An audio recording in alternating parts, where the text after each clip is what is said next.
Ladies and gentlemen, so good of you to join us once again to watch the Gold Club World Championship, and of course also a warm welcome to all the pets who might be watching with their owners. Hope you're going to be having a good time, and we've got a really good match coming up for you. But first, let me once again introduce my co-caster here, Dreadnought. What's up, man? Not a whole lot, you know. Just excited again to see the matches. We've had some pretty interesting results, I think, so far today, and a lot of meta developments, and I think it's not going to stop here. You know, it's just going to keep going. So yeah, I would say probably the big surprise of the tournament, where the Haka was the one in BlizzCon. This time, I think it's kind of Thrall. There was this call about 4 months ago where a prominent Korean team, I believe it was MVP Black, that said Thrall is no longer good, and alas, he faded into obscurity, and he's been seen rarely since. But he is back in force. The Korean teams are prioritizing him. The other teams seem to not have enough practice to follow suit right away. However, that may only be a matter of time, as we will go into the second phase of the tournament next week. But for now, we're still well embroiled in the group stage with 8 teams. Everyone plays each other in a best-of-2 round-robin format, and we're about halfway there. Our next match is going to be Team Dignitas versus Ballistix, the BlizzCon champion. they are the BlizzCon champions, but we've talked time and time again about how those teams that win world championships don't do too well directly after. I thought this tournament would be too short of a time span between BlizzCon and now for that to really kind of happen to them, but I can't help but feel like it does seem like they have lessened in strength comparative to the rest of the teams here. I think it was too long of a time frame. Maybe. In esports history, I've often seen where a team wins a world championship or a player wins a world championship, and so long as the next tournament is within a week, he basically coasts forward to the next tournament, takes that one again, and there have been many double tag victories like this in esports history. But increase that time to 2 weeks, 3 weeks, and we're about 3.5 weeks away from that conquest of Ballistix in North America at the BlizzCon. And suddenly you see things like complacency, because 3 weeks is not enough time. 3 weeks is too long of a time not to practice. Yeah. Everyone is going to try and joust you away from that throne of sitting supreme as the world champion. And alas, Ballistix has not been able to enjoy that position for quite long enough, and basking in that glory as they have to prove themselves here yet again. And they've fallen so far. But let's take a look at Europe's hope here, Team Dignitas, and see how it was like for them in the running up to this tournament.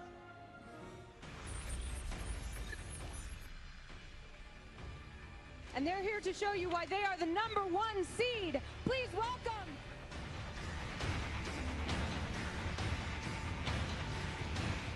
现在地图右边红色方的是 Dignitas。你要记得，他最开始跟那个大魔王打的时候是把他压了3级啊。傻牛一个屏障卡住，牛一个水晶。你到后期的话没有办法和 Dignitas 这边比 C 位的伤害的呀。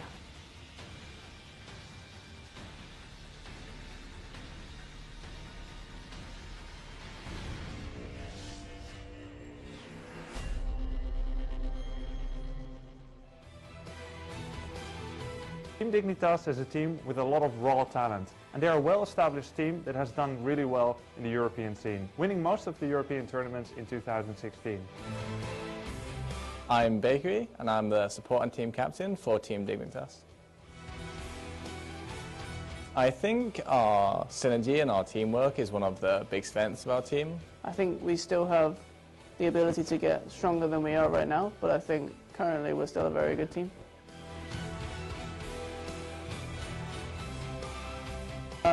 I think our training conditions are mostly good. We're all very focused on improving as much as we can.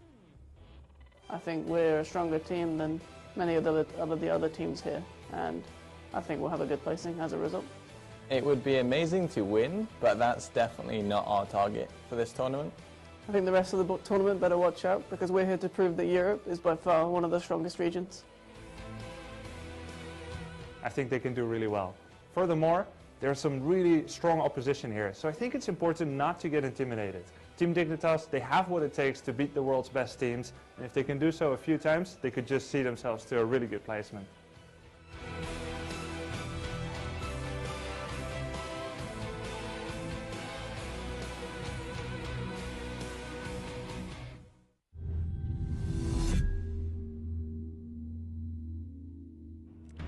Word up.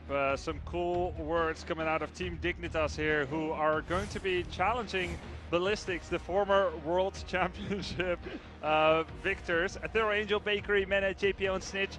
3 Brits and 2 Frenchmen to form together to be Team Dignitas. Long a terror in Europe, winning most of the European Championships, as my stun double there just alluded to. Yeah, and winning or being the only European team that has represented Europe at every global championship, and that's not even just this year alone. It is literally since the existence of competitive heroes of Storm at an international level. Dignitas has shown their face. I think even Bakery is one of the only players that has been at every single one of those.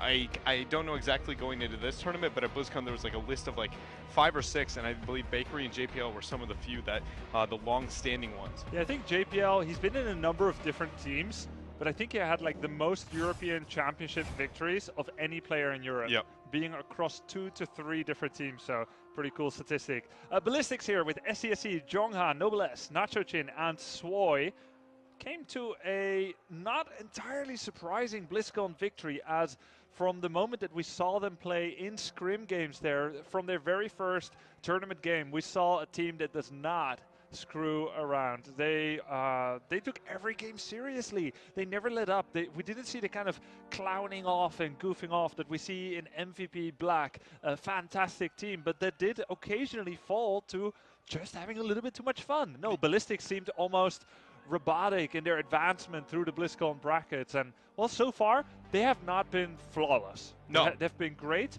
but maybe not the 2 best teams here. Yeah, I think that kind of cutthroat mentality that you allude to, that they were not, at no point, no opponent did they ever look at and take lightly. They were very serious and played it very aggressively, and it does seem that we see a little bit less of that from them here so far. But looking at the map picks, Dignitas is going to go to Shrines. That is not surprising, and Ballistix going to Dragonshire, and I absolutely love how much Dragonshire we see at this tournament. It's one of my favorite maps. It's one that I've been confused at why it kind of fell out of the standard rotation. I think it is so beautiful, the diversity in the meta, and then also the individual decision making, how on point and efficient that it needs to be for a team to truly be great.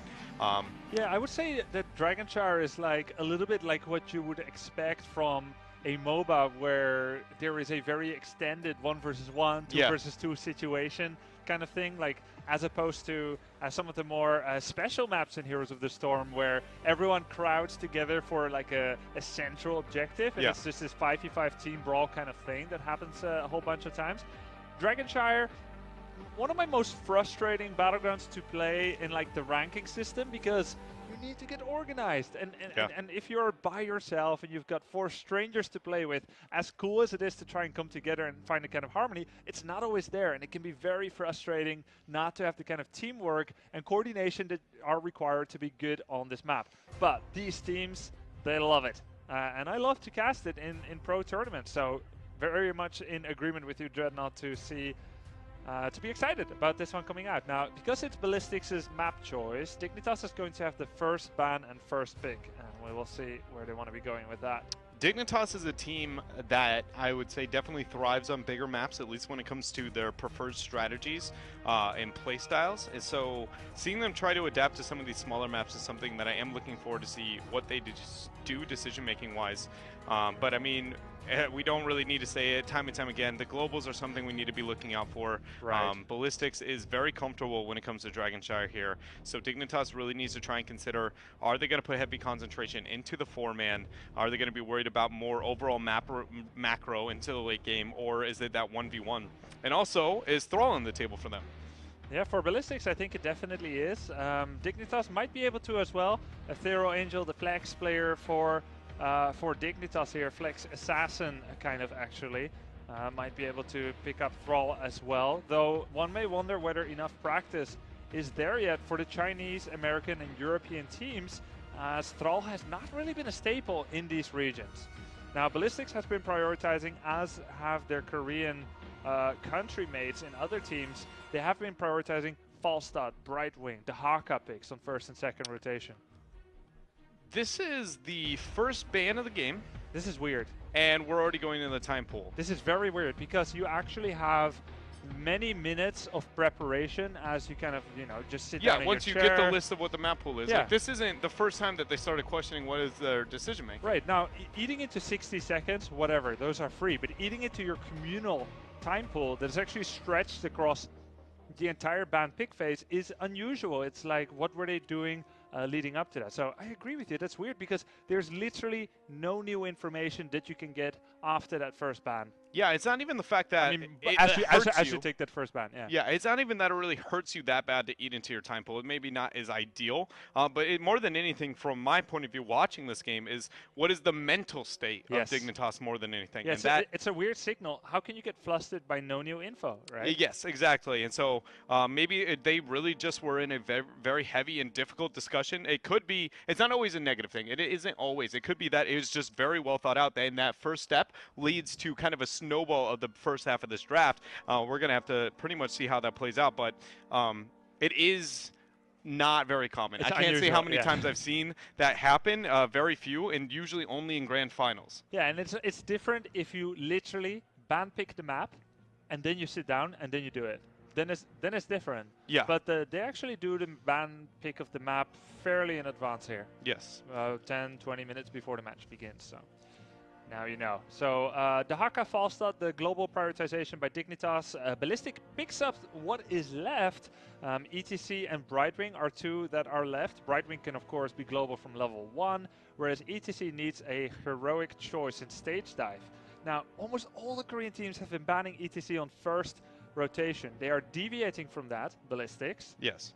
In a ban on Tassadar. Dignitas, of course, have shown a lot of Illidan and Kerrigan in this game. And even now, ETC does not get picked up. Tychus, and I can't help but feel that Ballistix is trying to get under the skin of Team Dignitas, who have been using a lot of Tychus. Of course, every team has, because he's so good. Yeah.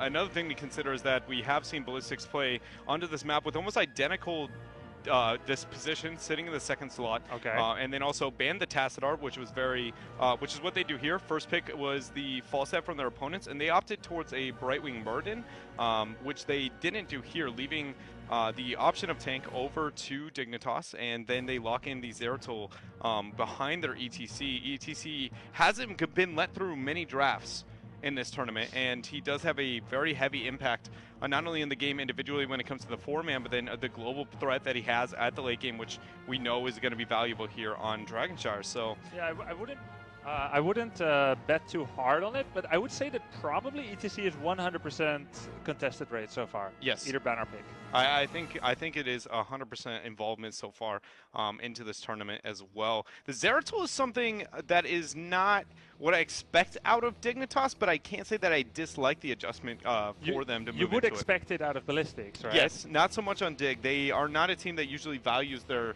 melee assassins, especially Zeratul. It seems like it would be more of a last pick, so I think that shows that they are very concerned with it and maybe feel that they do have to make some adjustments in their play and thought process to be able to excel here. The ban's going towards the Sergeant Hammer, not surprising, something that Ballistix really enjoys. Malfurion getting removed from the table. He's top end tier overall. And then a Murden Tyrael on the side of Ballistix. Beautiful response to the Zeratul. And these guys are just plowing right through this now.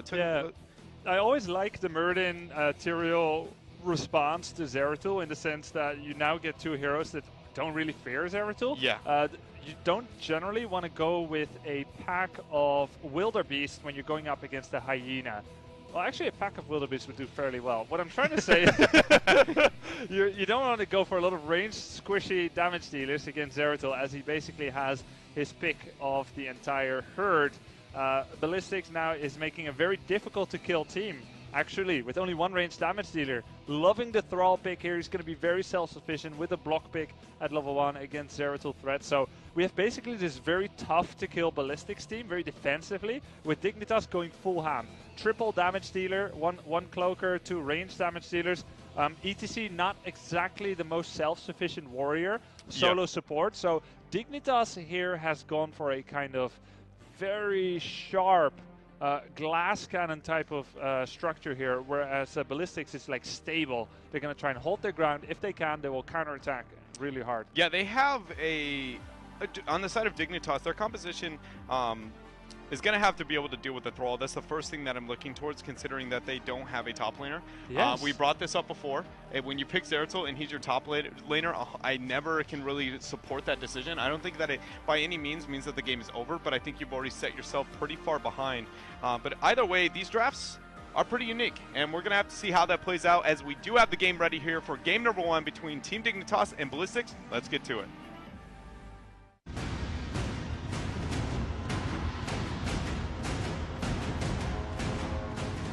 The pieces have been set on the table. It's time to start this game. In the left side, in the blue, we've got Dignitas, Aethero Angel and Zeratul, Bakery on Ariel, Mene on Falstad, JPL on ETC, and Snitch on Vala.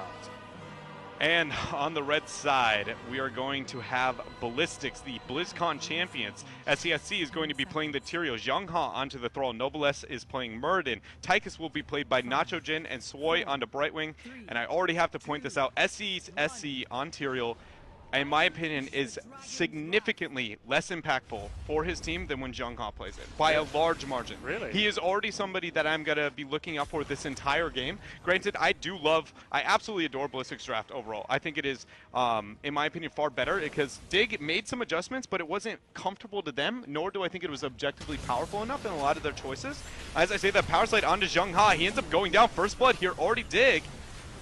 Nice job by them with the power slide, getting the kill. JPL is in a lot of trouble, but he will get saved and extricated from that difficult and hairy situation. First blood to Dignitas, the boys from Europe. In the meantime, Zero actually managed to defeat E-Star 2-0. Yeah, and so we do see the Zeratul making the rotation to the top lane.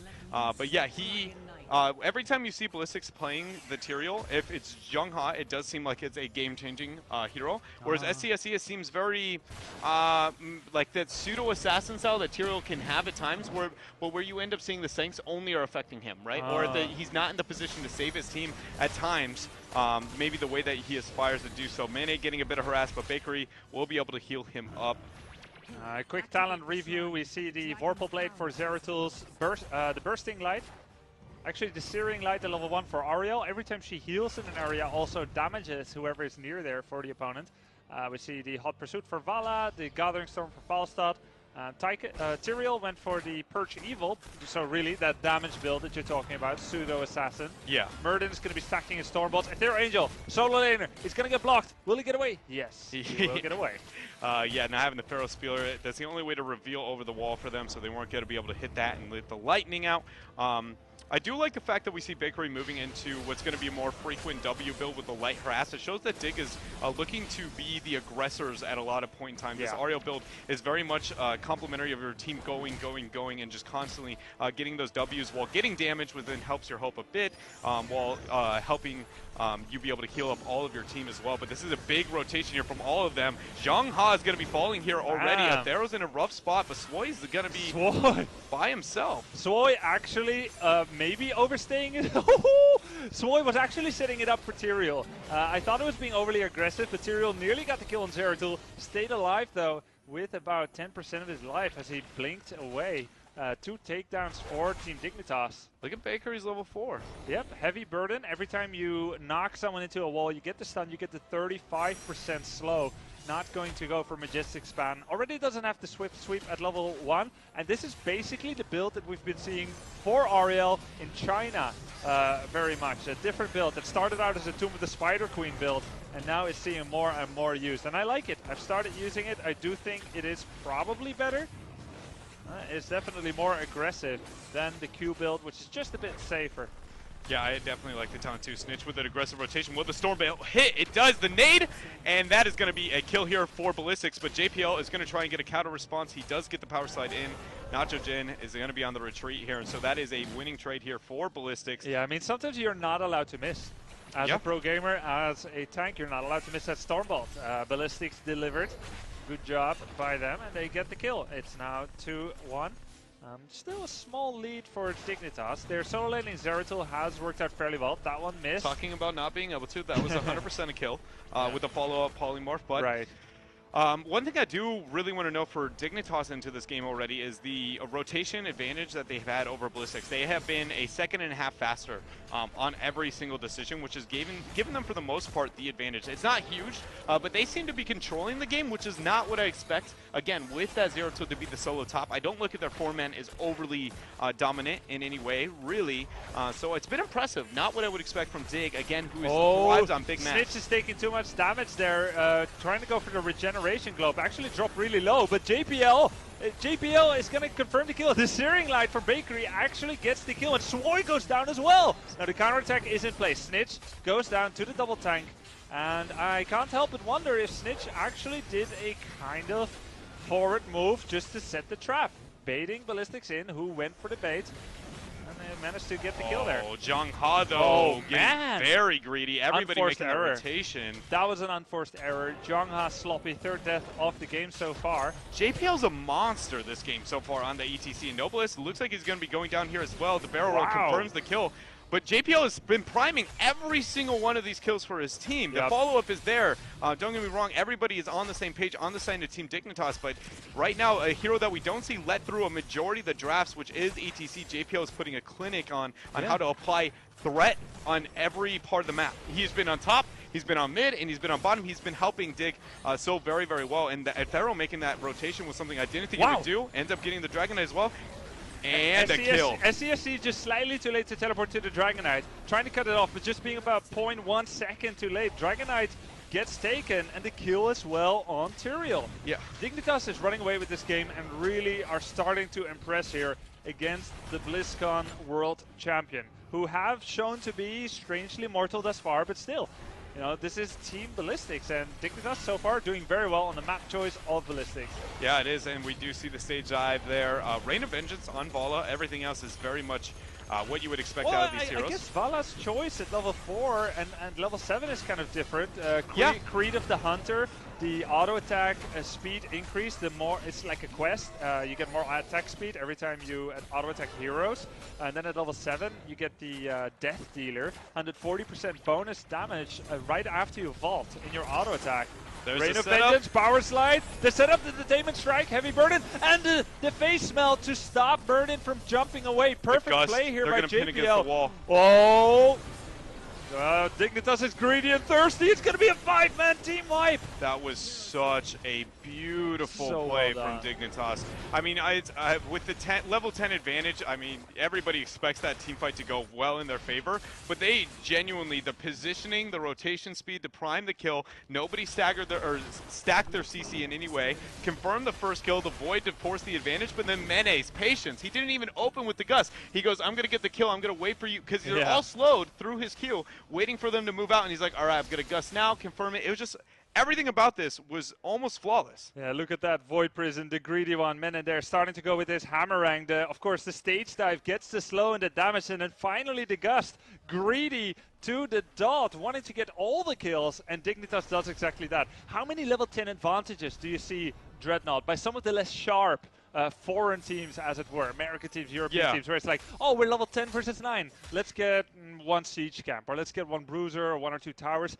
This was greedy, min-maxing to the max, and they got exactly everything that they wanted, and are now running with a 2.5 level lead against Ballistix, even as the next shrines are about to activate. Yeah, but we do see for the first time Ballistix will have the opportunity to use their heroics in these fights, and Sunder is what comes out there for the Thrall instead of maybe the opportunity to be taking the Earthquake. I think that is reasonable with the Void Prison and the Gust. That Earthquake will gain a lot less value than some of the other games that we have seen him. I guess so. Maybe it's also because they are behind.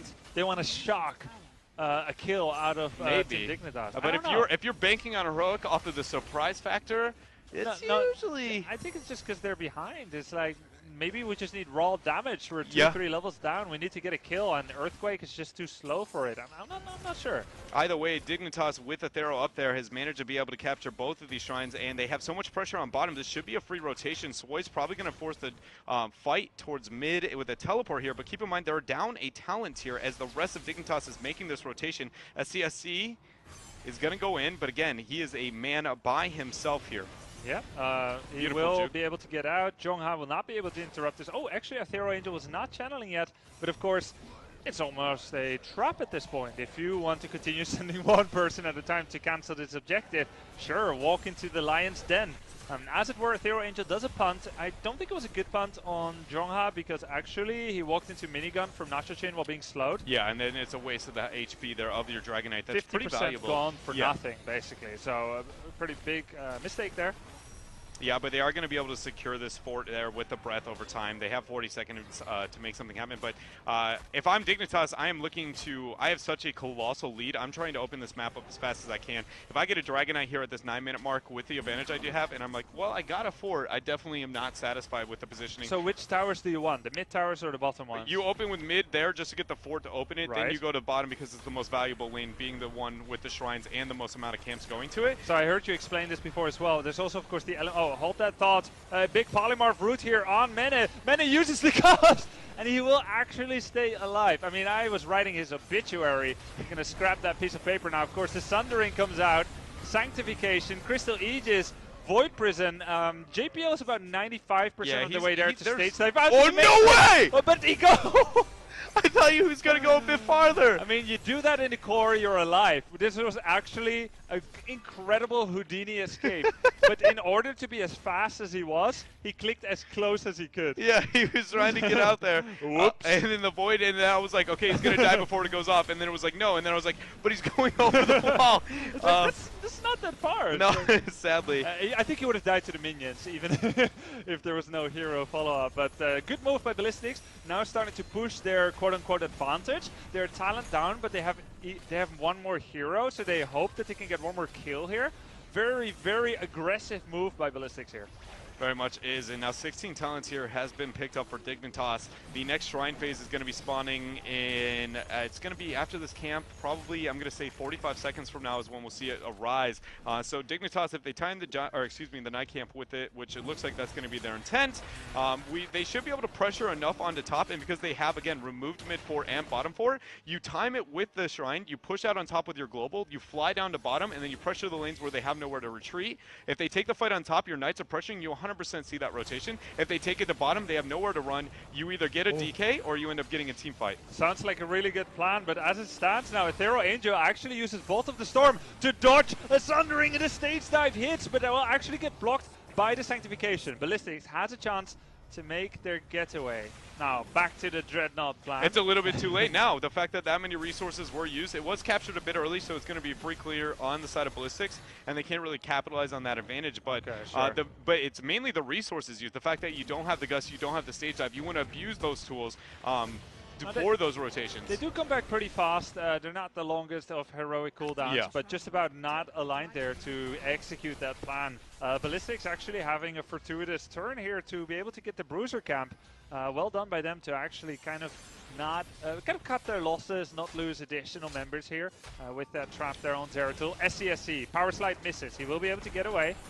With Bakery has anything to say about that, a cleanse comes out onto SCSC, but it doesn't matter. Ethereal will confirm the kill. Man. Very well done. Yeah, I mean, I guess it was a 5 versus 3. They were covering his retreat, even where Eldruin's might have been able to teleport Tyrael away. An unfortunate loss here that Ballistix can ill afford. Yeah, very much a struggling position for them to be in. Ballistix manages to capture the bottom shrine, but the death timer is far too long here. 18 seconds left for Tyrael, so they're going to be able to make their rotation bottom. You see the Falstad Zeratul kind of lingering up top, just in case somebody, Swoy, for instance, makes a desperate play to get it. And this should be the Dragon Knight, because not only a man down, but a level advantage in 16 talent tier here for Dignitas over Ballistix. I think this is the 3rd DK in a row. I think so. Dignitas 3-0 on the DKs, 13-3 in takedowns, about 2 levels lead, and they're starting to go to that bottom lane. And just to finish the thought from before, the reason you said that bottom lane is most valuable also in terms of going for the core, you have the most mobility around the core. You're not accidentally walking into another keep. Yeah. Middle's a bit more tight corridors, especially the top is a real... Terrifying. Yeah. Yeah. I mean, I call that the bridge of death. Yes, so. It very much is the bridge of death there. Kick comes out to Nacho Jin rather than Jungha this time, maybe a little bit more calculated, but they are moving in towards this keep. Right Wing's not there with them, but 16 has been picked up for Ballistix. They want to probably move past the Dragon Knight if they can, right as it dies, and that's the fight they want to take, but will they get it with a Void and Gust still up? Jongha! You actually get cleansed and will do the Sundering turnaround, gives him a lot of life. Mighty Gust turns actually a losing fight into a reset. That would have been devastating for Team Dignitas. Just Void, yeah, they can still take this fight. This is such a risky choice. The stage dive comes in, hits 3, the power slide, and Jungha is not going to fall because the sanctification keeps him up. Brightwing somehow helping everyone. Athero goes in for the kill. He will maybe die for that. No way. They're going to be able to turn this. It's 2 for 2 so far. SCSC in pursuit. Throws down the smite. Nacho Jin is doing a lot of damage onto Baker. He tries to get the detainment strike to knock everyone away, but SCSC confirms this kill. Bakery stayed. Oh wow, Snitch going ham with that auto attack build. You actually get the kill there, as only 2 are standing here. The 2 global birds here, Mene and of course Swoy there on Brightwing.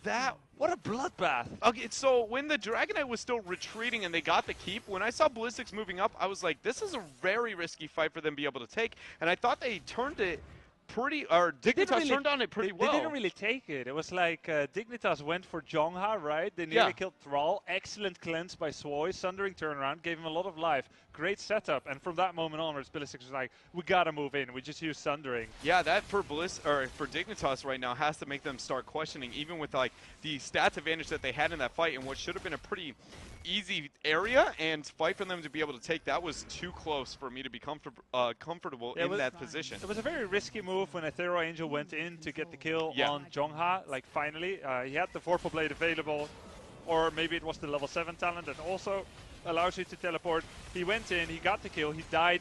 Generally, not a good trade when you're up 1 or 2 levels. Having said that, all of that padded each team's experience bar, and actually puts Dignitas at level 20 now that the shrines activate. So when you look back at it, considering the keep was already dead, 6 forts are still available, I wonder if Dignitas would do the exact same thing again if they knew that this was going to happen.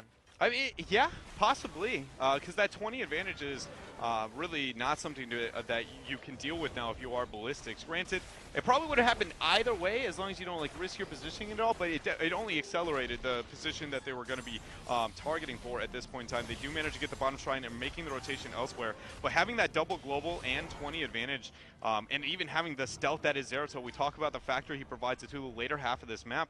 This should be another free Dragonite phase. Ballistix is going to do everything they can to not take a fight and just buy time for this one whole level. But Dig has the tools. They have the experience advantage, and they have the comp to make sure this Dragonite happens and another keep go down with it. I think Dig hasn't shown in top lane yet. Vala's about to take the shrine, and that's going to tip off Ballistix to the fact that they can make this a 5 versus not 5. JPL has the bottom, but that Holy Ground was so beautiful. Wow. Bolt of the Storm, yeah, that was the rotation by Brightwing there, which is actually really good to bait out, because now she's not split soaking, means level 20 is further away on the horizon. And now they know that there is no one in top lane. Dignitas can take the bottom shrine and then defend wherever they want. I feel like they're actually being tardy in capturing the bottom shrine. They're a bit scared that maybe there is a trap by Ballistix. And Ballistix is playing the cat and mouse game, which you must when you're behind on Dragonshire. They're playing it really well. Yes.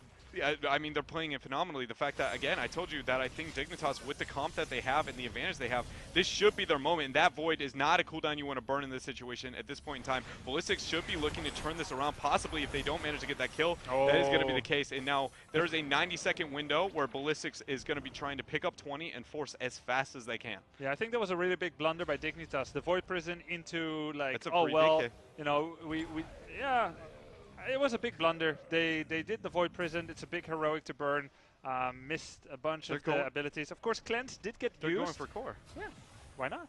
It's a 17, 18-minute DK. It's strong. You do have 20 advantage. For a little while more. They've got 2 catapults, which matters as well. Without the Void? I would only be doing this if I have Void. I think this is a risk. I would put Zera and the Dragonite if I could, considering he doesn't have Void Prison. Exactly. Dignitas has an opportunity to do this, but they have to be very, very smart and efficient with this. And look at Tychus is going to rip into Snitch as fast as he can. Yeah. JPL's taking a bit of harass. I'm afraid Dignitas... Level 20 in 5 seconds for Ballistix. As they kill 3 more footmen, that's it. There we go.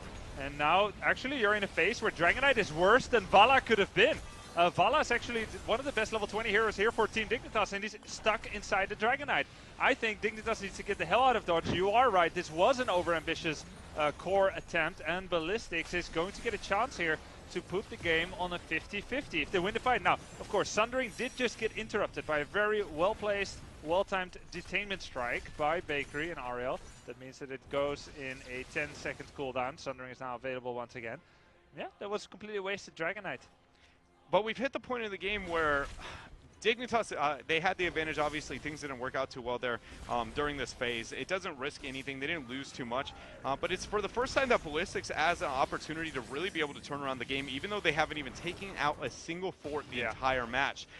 One Dragon Knight, and with the tools that they have under their team, would be enough to be able to confirm a game here, just taking sidewall, keep running to a core. Yeah, Ballistix is even losing their top 4 just to the Archer minions now. It's about 1%. It should fall any second. But still, you know as well as I do, and many of our loyal viewers, 20 level, anyone can win. Pretty much is going to be the case. If Thero's spotted out by that peekaboo, the next Dragon Knight phase isn't at least a minute and a half from now, so it's going to be about the camp pressure the Giants have been taking on bottom for Ballistix to see if they try and posture over to Dignitas side. But we do see the cleanse coming out onto Nachojin. He's in a very bad spot. The polymorph might be able to save him, and it does. SESC getting harassed, and they are turning onto Zeratul, forcing the Aegis. Yeah, the Aegis will save him. Aethero Angel with the Shield of Hope. Bakery doing some massive moves here with the Crystal Aegis to save Aethero Angel using a level the 60-second cooldown Aegis, the 60-second cooldown Shield of Hope. The more damage a character has, the bigger of a shield he will get. That was like a 3000 HP shield on Zeratul. Great job at Bakery. Makes the fight a little bit harder. Mighty Gust was used. Void Prison was used. Sundering, Draken Laser Drill. I would say the resources are roughly equal on either side. And Vala gets really scary at this point with that Farflight Quiver. And here we go with the next executive move. JPL moves in with the Power Slide on SESC. Rain of Vengeance misses. For now, no casualties either side, as Aethero Angel is on the prowl. He ends up getting the bomb, ends up going in as well. Zhengha takes a bit of harass. Is there to be able to heal it up. Gus is available in 2 seconds. Will Mene go for this flight? They are being pretty optimistic with their positioning here. They do end up backing away. The next Dragon Knight phase coming into play. Again, Dignitas has the double global. They have the Zeratul factor. They do have the rotational advantage. So Ballistix's best bet is just going bottom and trying to take a fight while Dignitas owns top. It is unreasonable to think you're going to be able to out-rotate Dig. Now that you're in 2020, just take the brawl on bottom and hope you get that fight. You might take it top if you can get that fort, because then they have less area to try and retreat from you. But really, just making sure that they don't sneak a DK anywhere, just that you get that 5-on-fight is all you can hope for if you are Ballistix at this point in the game. Yeah, I do agree with that. Pretty big damage here on Noblesse. He uses Avatar to stay alive, using Rewind with the double heavy impact on ETC, but Shield of Hope will save him. Sundering is gone. I feel like there were a lot of very important heroics used by Ballistix, and that's a great moment to Void Prison stage dive, follow up, and it hits. He ends up only hitting one target with that, though. Zhengha is trying to get onto Mene, and they're split, but SESC so low. Same with Nacho Jin. Great damage coming out from Snitch with that Frost Shot. Everybody on Ballistix is so low, trying to retreat, but Noblesse turns onto Mene with the Dwarf Toss stun. SESC, Holy Ground to isolate. It actually blocks JPL from hitting the power slide, confirming kills. Such a huge play, and you see right there, Aethero is not able to confirm the kill onto SESC, but this should be a Dragon Knight because Falstad has just noped out to top. Yeah, yeah, that was such a good play here by SESC. Really unreal. The way he plays the Holy Ground, confirming to be able to block that power slide from JPL, who might have been able to get the Muradin. Now, 22-minute Dragon Now Knight. they can go core. so it's not 100%. It's okay now, I can go. But they go can. Like, We're better than they could before. Good bait there into the chokehold. Noblesse is taking a lot of poke in this situation. Rain of Vengeance, that DPS, the fact that he has to back now buys you another 15 seconds. Mene with the Gust! Mighty Gust into a face melt from ETC. Did he bite off more than he could chew? I'm not sure. It's Chaos. Noblesse! Noblesse, he's still alive. Storm Shield's keeping him alive. This is crazy. Zhengha throws out the lightning. Everybody barely surviving. Stitch is under a lot of harass, and they somehow kill Mene! This is getting terrible, and they're going for the core instead. If Aethero has Void Prison when he gets out of this, that is huge. But the stage dive is back again. The disruption is immense. The amount of resources 95 that is gone by JPL is taking away attention 83 from the Dragon Knight. Dragon Knight, 40% life. Oh, he's hitting it too hard. They can do this. He's hitting it way too hard. Yeah, he's got the Void. Dignitas will take game number 1 here over Ballistix. So sick, Dreadnought. I mean, there were moments where I wasn't sure if maybe Ballistix would be able to turn it around, but that was overall a very authoritative game here by Team Dignitas against Ballistix, and an important first win over the toughest opponent that they've faced so far in this tournament. Yeah, very much so. It was very impressive play coming out from them. I actually criticized the Thero Zeratul that early that I didn't know if I felt like they would be comfortable on that hero. He very much put on a pretty good show. Granted, I think his voids at times maybe a little bit questionable. He did have some big ones which led to the stage dive, but you also had those few where you're like, I mean, it's always doing something, yeah, but it didn't seem game-changing. I think he had like 8 Void Prisons. The one on Laterial was a bit meh. Yeah. There were like 3 to 4 stage dive Void Prisons, which were just executed really well on 2 to 3 members. Yeah. Maybe something's just slightly overly greedy. But definitely better than I thought it was going to be. And I've seen him greedier before on various characters. I think he played with a pretty good patience there. Only 1 death as Zeratul without block, without Regen Master is pretty impressive with all these teleportation skills. He's going to be chosen as the MVP by our production bosses. A Thero Angel, man. That guy I think JPL earns my MVP award for that game. Or maybe Bakery even. Like both played a lot of people played extremely well, even like true. when you consider like the Mene on the Falstad and like Snitch on Vala. I felt like every single one of them had a big impact and made a pretty big play. That's true. I do think if anybody got the oh my goodness, you just saved this game from being lost moment, was Bakery with that Storm Shield to ensure the fact that Zeratul didn't die, even though he burnt Void. But in the end, everybody on Dignitas played that very, very well. And Ballistix did too. Those team fights were crazy long. And it showed just the power that both these teams had. Jongha's Thrall did not look as strong as, say, MVP Black's Riches. Yes. There were a lot of unforced errors, some clumsy deaths. It got better as the game went on, but I've never fully got convinced that Thrall was doing it here for them. Tychus, I think, was great. Brightwing was great. Murden, really good as well. I mean, it's Noblesse as Murden. It's pretty sick. He's one of the best warriors in Korea, which makes him one of the best warriors in the world. Yeah, okay, so time to posture the question. SCSC Ontario, how did you feel they win that game? I think that was good and bad. I think it wasn't as maybe poor as I noted in some of the other games. It felt like it was okay. But again, when you think of the idea and the role that Tyrael should fill in that type of fight. He didn't look like a fish in the water. Yes. I will agree with you on that. Yeah, it just didn't feel like you saw the response. Here's the Void. Okay, Sanctification is going to be able to negate a reasonable amount of that DPS. He did have some impactful ones, but we'll see how that goes. So. We're going to take a look at Team Ballistix's video here, see how it was like for them in the running up to this tournament.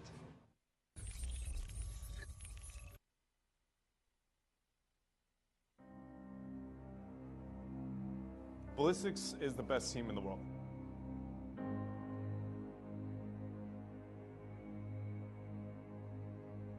I think the most important thing for Ballistix to focus on now is not letting the pressure and the expectations of the world get to them.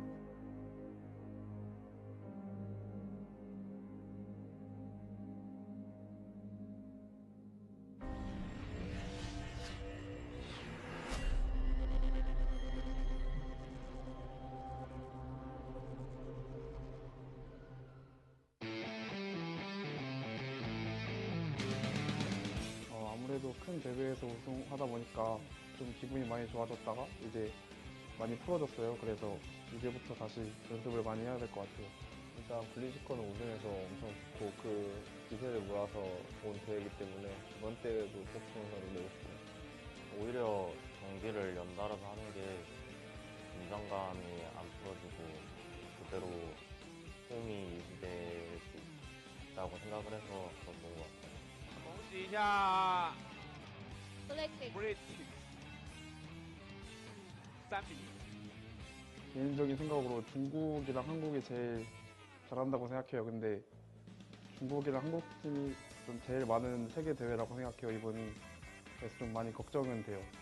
MVP 블랙팀은 좀 가난하게 위협적일 거고 중국에서 2차 팀이 블랙과 맞먹을 정도로 제일 위협하다고 생각해요. MVP 블랙이랑 이스타가 좀 많이 걱정되는 팀이에요. 이스타, 제로, MVP랑 미라클이요. 저희 팀은 일단 운영이 좀 깔끔한 편이고 한타를 할 때 연계 같은 거보다는 약간 집중력이 더 좋은 것 같아요. 결승까지만 가는 그런 목표로 보고 있어요. 저희는 근데 원래 모든 대회 결승만 가자라는 마인드로 보통 해요. 열심히 연습해서 3번 연속 우승 해보겠습니다. 우승도 목표긴 한데 매 경기를 좀 완벽하게 이기고 싶은 게 목표예요. And so Ballistix needs to just make sure they stick to what they know, not let all the hype and all the pressure get to them, and show that they are still the world champions.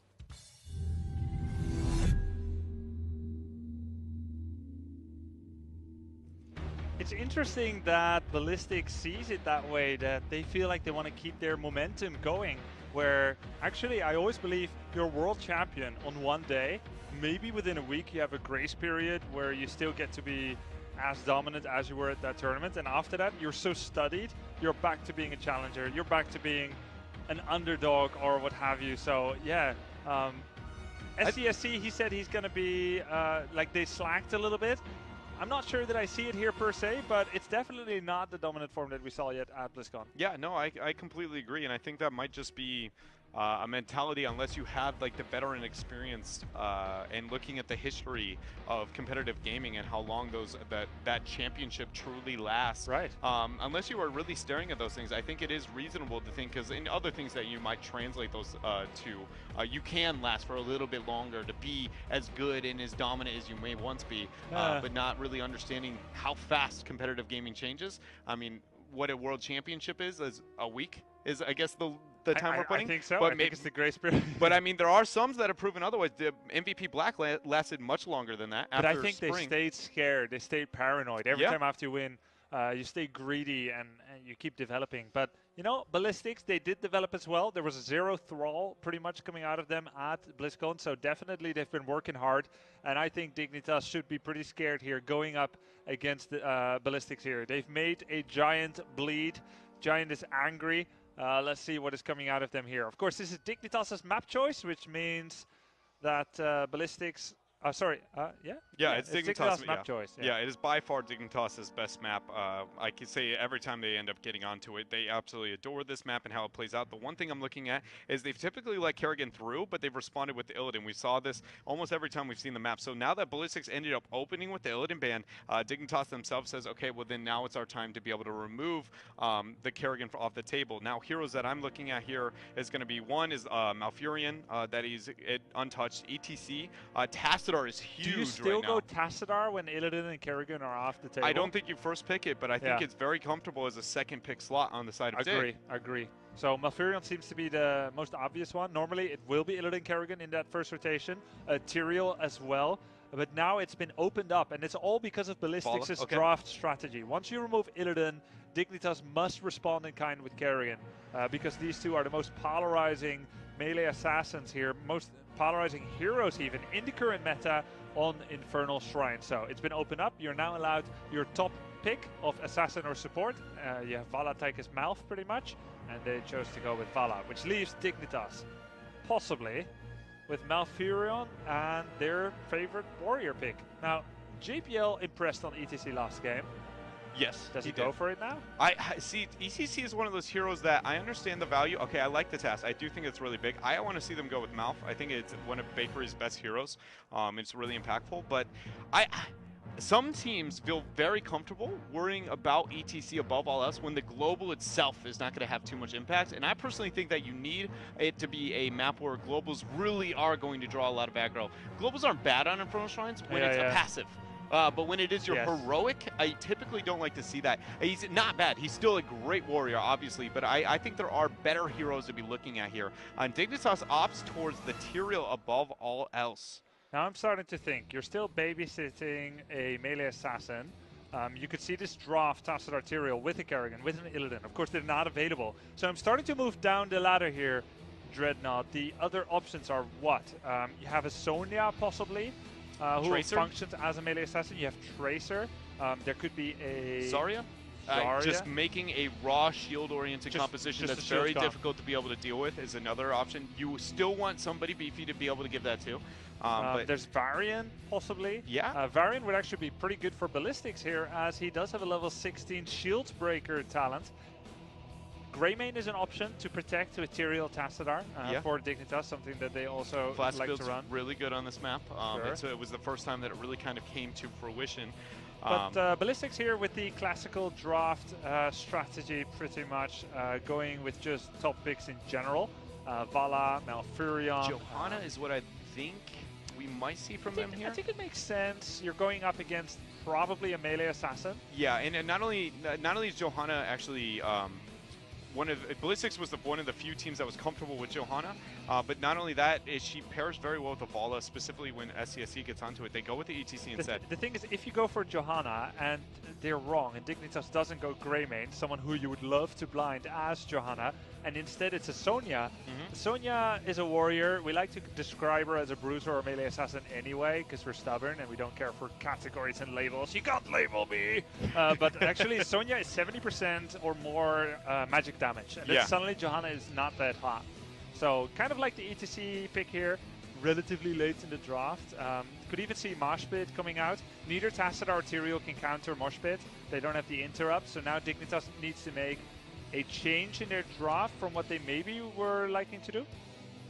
Yeah, I'm really curious to see what Diggs ban. They banned the Zarya themselves. Wow. Okay, afraid of it on the other side of the table. I do think Zarya is a very powerful hero, and this is one of her better maps in a lot of the times, because the zone potential she has on the map objective post 10, but then also it's almost always a sustained fight where the front line's under threat, but she legitimately thrives in a situation where you either focus her or whoever's going to be your paired frontliner with that shield. So yeah, she is very solid. She would have paired up really great with ETC. Malfurion, such a great sustain healer, but unable to provide the raw burst protect normally, and with Tacit Tyrael missing, Ballistix would only have Medivh left to provide burst protect against whatever whatever Dignitas might be looking to do. So Zarya removal is pretty decent. Tychus gets banned by Ballistix. Tychus takes care of ETC fairly well. I mean, I pretty expected ban, I think, coming out from Ballistix just because the Tacit and Vala's already picked up. Yeah. It's TAS, anytime you get TAS Vala or TAS Tychus, and again, Tychus is just universally strong right now. It's really, really good. And it was the first time that Tychus came to the meta was this map paired with Tacit, and there's a reason for it because his short range can be risky at times.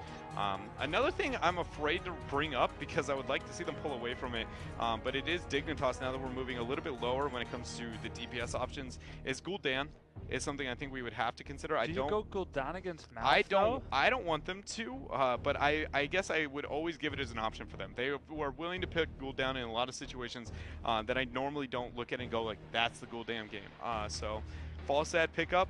Actually, like, I feel like Ballistix did a really amazing draft so far. Like, we're getting to that point where even just picking a support and a damage dealer for Dignitas looks difficult. Like, which one actually is still there?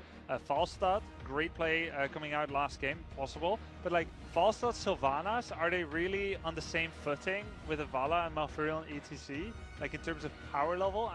I'm not sure yet. I'm not sure that you can take Sylvanas here and say, like, yeah, we're definitely going to snowball the game against Malf, ETC, and Vala. And I think Dignitas, by getting the Rhaegar, has still left open, you know, they're kind of going, well, are we going to Sonya? Are we gonna, like, which I think you would expect at this point, it being the Sonya, because they don't have very much shrine control. But they leave it open to say, what if Ballistix, with that Sylvanas and now having the Vala, they have Malfurion, not a burst healer. You know, maybe they say, you know what, screw it, we're gonna take that Tracer and try and dive your backline. I can tell you, you don't want to pick Sonya into an Arthas ETC. No? It's pretty scary to be able to deal with the threat potential that Arthas has onto you, because you're going to have the priming that's going to be the power slide, and then Arthas proceeds to, if you even manage to survive the Howling Blast, you're not going to be able to run away from him. But I feel like they were kind of like put into that position. Like, are you really going to go for a ranged Giant Killer here? Like, who still has Giant Killer to deal with ETC and Arthas? Jim Raynor? I mean, we saw him coming out earlier today. I believe it was Zero Panda versus E-Star, and granted, Raynor won. So yes, we are here at the Gold Club World Championship, the most competitive Heroes of the Storm tournament that we have ever seen. And Jimmy Raynor. And Jimmy Raynor He's won. coming out. 100% win rate, and he was actually joined by Arthas as well. So Arthas getting some wins as well. But yeah, I think Sonya was the dead favorite pick here.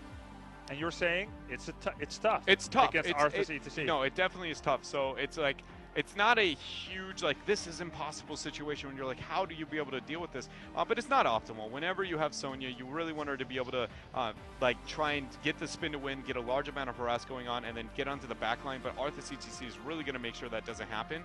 And Tacitar's shields onto you is really not going to be enough survivability in most situations. But they have a lot. They have Falstad, and Tyrael, so anything's possible when you have Gust and Sanctification. Let's see how it plays out. I'm loving the running up to this game, and I'm loving the fact that we're going to jump right into this game right here.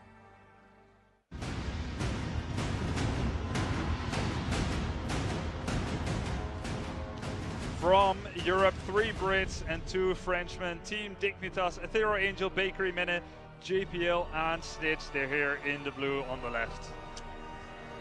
And a game down here against Dignitas is going to be Ballistix. SCSC is going to be on the Vala. Zhangha playing Arthas. Noblesse will be playing the ETC. Nacho Jin onto Sylvanas and Swoy on Malfurion. And one thing that we kind of moved past because the draft was going rather quickly was the Sylvanas pickup here for Ballistix. I think does hurt them a little bit. I am always critical of Sylvanas. I think she's an insanely powerful hero as long as you've ensured the fact that you have a dominant aspect of every other part of your draft. And when killing Sonya with the Rhaegar and then having the Tassadar shield and Tyrael at the front line as well, Sylve isn't necessarily the go-to when I think of enough damage. Vala kind of is, as long as she's going to be well protected, but her positioning has to be very, very on point here. SCSC is, in my opinion, one of the better Valas in the world, so I expect them to have that, but maybe not enough to be able to kill the Sonya without risking his positioning and taking too much DPS. So far, Ballistix Sylvanas pick is doing pretty well. They're in a 4 versus 3 situation. In the meantime, Sonya and Tassadar are bullying the top lane. Not exactly sure what's happening there. Did they get a tower as well? Yes, they did. So having one more hero in the lane than your opponent seems to be a pretty good thing. And that's 1 tower apiece. Yeah, a tower apiece. And Ballistix doesn't seem to be done with the Sylvanas passive, abusing that whenever they can, even getting the upgraded talent there at the level 1. Other than that, look at Tyrael's level 1. Not something that's too common anymore. We see usually some of the other options. But is this Archangel's Wrath or is this Protection in Death? I believe it's Protection in Death. I can't identify that small, but I'm almost sure that you're right. So Protection in Death, when you die, instead of exploding upon the opponents for a few hundred amounts of damage, you can actually explode on your own allies, and you give them 50% of their own maximum health in shields for 4 seconds, I do believe. Yes. And of course, if you it's longer than that. I believe after its first buff, it's extended to like 7 or 8 seconds. It is insane amount of time.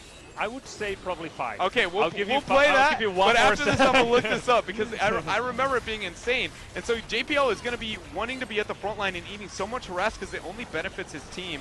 And right now, Dignitas have already bullied off Ballistix in their front line moving in. So far, doing a great job here. That's pretty sick. Exploding on Sonya, and then whoever Sonya is on is going to provide such a big benefit. JPL wants to die. He's going to just go straight forward. But Ethereal Angel, the more crucial target, will get eliminated there. SCSC moving in for the final kill with the Vault. Ballistix getting that kill, and that should pretty much just guarantee them the Shrine. That's how unforgiving the first Shrine here is on Infernal Shrines, generally speaking. 1 kill anywhere from minute 1 to 3 gives you the Shrine. I can't help but fear the future of this game just after how that first fight happened. Just watch Ballistix focus fire. We did see that Ethereal went a little bit deep and they were willing to be able to get the pick onto him with the Arthas ETC combo I was referencing earlier. But beyond all else, JPL went in to be like, hey, pay attention to me, and they legitimately gave 0 focus to him. The only damage that went into him with Arthas' passive, but that is a huge Howling Blast and a root follow-up.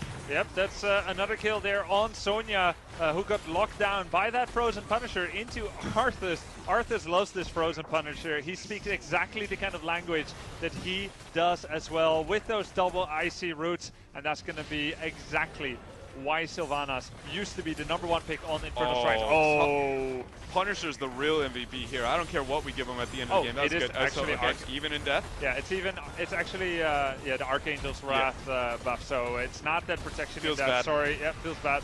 It's going to be the 25% bonus damage and being able to use abilities even after you die. This could be one of the quickest games yet. Ballistix is starting to go for a keep at under 4 minutes. This is not really very usual. It's not very frequent, but it's Sylvanas, anytime you can get that to happen. Granted, Dignitas has staggered deaths very, very poorly in this type of situation, right? You know Sylvanas is going to provide a reasonable amount of harass, and then you choose 1 or 2 things, so we give up too many structures, because you aren't ever going to go even in this trade. You've lost the objective, you have Sylvanas pushing.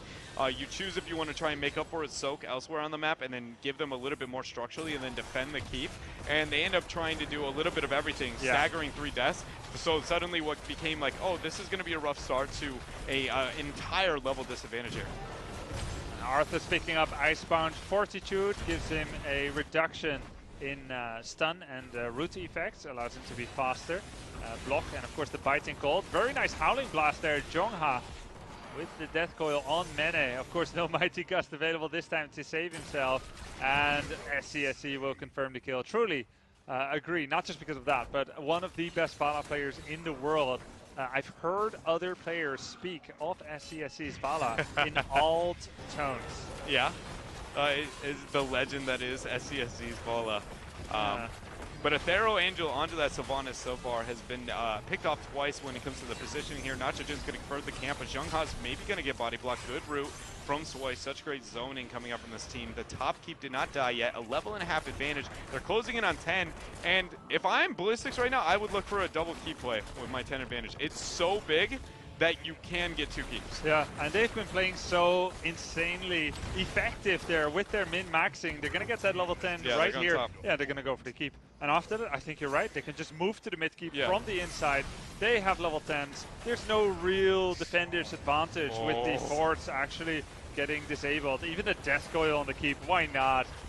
Throw a Rusty Spoon on it. They get the keep, but they're going to be moving back. Now, the Shrine is activating in the middle. See, I don't want to back off to the Shrine. The Shrine is going to be the least beneficial tool for them. It's not going to get a keep. It takes too long. But you can get a keep right now. I think they'll just do the push here with the Impalers. I would be very... I'm really very surprised about the fact that they are moving back here. Are they hunting Sonya or Tassadar? Yeah, they are. Oh, there we go. Interesting choice coming out from them. It's probably their first big mistake of the game, I would say. Like at least the keep front wall. At least the front wall. Right. In that situation, I agree that I could be wrong, because maybe if they get the keep front wall, they get some XP, but they will actually move back against level 10 and be able to give up the Shrine in that way. Well, like, but, what is still the case what is now. it going to do? The Punisher itself is going to get Atmos support against you. No, that is a winning trade in every way, unless you die, which is the only risk that you shouldn't be taking in that time, which is why the keep wall is the safe play. Key moment has come for Team Dignitas. They are only 1 level down. They use Ancestral Healing. Sanctification is still available. This is equal talents fight. Punisher has not yet been taken. It will get taken now. Sanctification comes out. They try to isolate Jongha, but he's too survivable with the Army of the Dead. Twilight Dream will actually get cancelled by Mighty Gust, and overall, not a terrible fight for Team Dignitas, but crucially, there's still Mosh Pit and Rain of Vengeance available for Ballistix, and they have a full HP Punisher.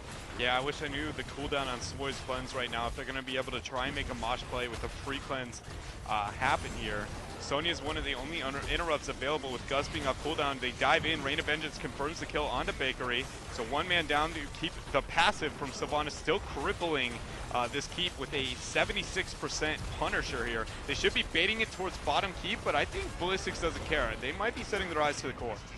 Yep, the Punisher's still alive. It's 80% life. They're going to get level 13 if they get 1 more kill. Rain of Vengeance, Mosh Pit, and that's going to be the kill on Tyrael. Level 13 is almost there. Archangel's Wrath won't launch on anything. Impalers are still alive. The core is starting to take damage, and I think this is the beginning of the end here. Dreadnought, Ballistix is on a tear. The giant that was made to be bleeding by Dignitas is angry, and they are stomping down their heavy foot here on the head of Team Dignitas. And this will result in a 1-1 score. Things I never thought I would have seen going into the series was Dignitas getting the win on Ballistix map pick, but when they play on Dig's map pick, the fact that it would be in like the 8.5 minute game. Because Dig is just so consistent when it comes to Infernal Shrines play. But overall, very impressive coming out from Ballistix and Dignitas. I can't take away that game number 1, how well they ended up playing on a map that I don't look at them as a Dragonshire team by any means. No, it's true. No, it's true. No. No, it's true, Dreadnought. That is correct. I feel like it harkens back to the fact that the draft manipulation by Ballistix was just genius. I feel like Dignitas walked into a trap here, going for such a high prioritization on Tyrael and Tassadar, when really the only thing that they could end up hoping to protect is a Greymane or a Sonya. Yeah. And these are, by rights, tier 2 heroes right now. They are what you pick when 5 alternatives have fallen through the floor already. Nitrogen there with Sylvanas. Yeah, I can't help but argue with that. No, I mean, the whole he made that in a game. His passive alone, not dying, the positioning. Well passive. No, but I mean, the whole team played insane, and indeed his trade was crucial. Yeah, and I really enjoy the fact that Arthas is not only seeing some love, but he's been, every time he's picked, he's very well calculated and seems to be pretty dominant and effective into his team. So really well done. It came down to the exact thing, the Tacet or Sonya, were they going to be able to survive that double pressure? And I mean, the 0 kills on the side of Dignitas pretty much tell the story of that game. There was no backline penetration here for Team Dignitas. They were unable to get on a Vala or Malfurion or Sylvanas. Like, how do you even go for that through ETC and Arthas? I think you alluded to it really well when you actually described the challenge that it would be for Sonya to get through that front line.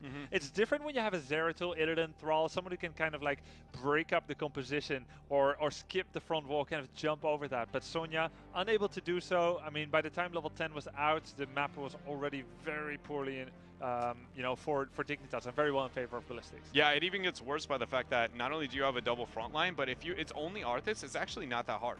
But when you have the interrupt to your Whirlwind, you start the Whirlwind because that's your pressure. But then the minute that you have the power slide comes in, suddenly you're like, I have no survivability, and Rhaegar Tacet are that early, just really don't have it. But that's going to be it for us here. We still have more games here today at the Gold Club World Championship. We're going to go to a quick break, but stay with us because we have more games coming up.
The journey began underground.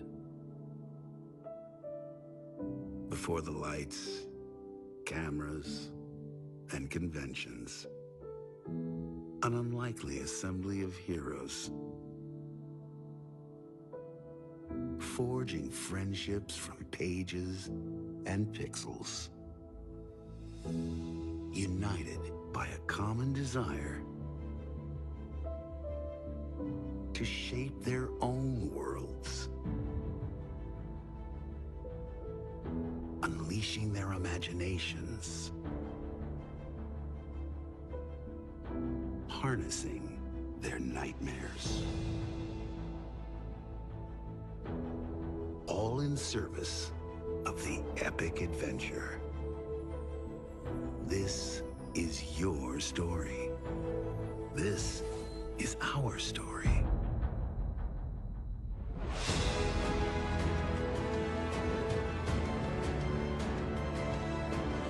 Soldiers, scientists, adventurers, oddities. 25 years later, the Resistance has become a revolution. Each step on our quest brought us closer to this moment. right here, right now.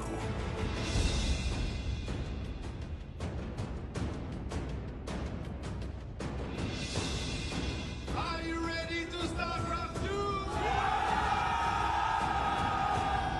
Start round 2!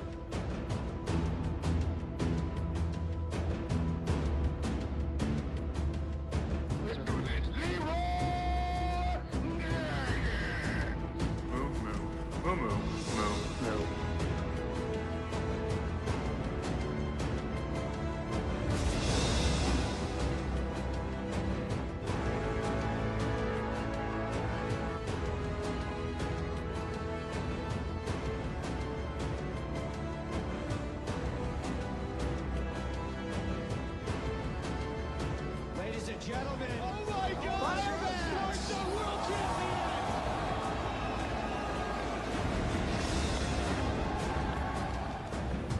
They are going for the core! It's going down! It's gonna be GCWC!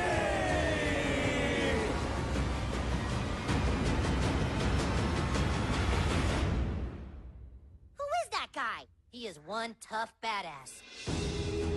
Well played, well played, well played, well played.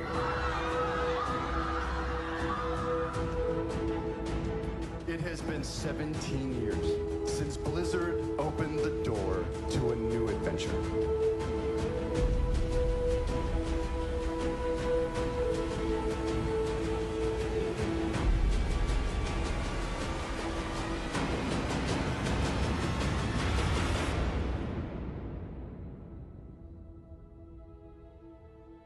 Let's build the next 25 years together.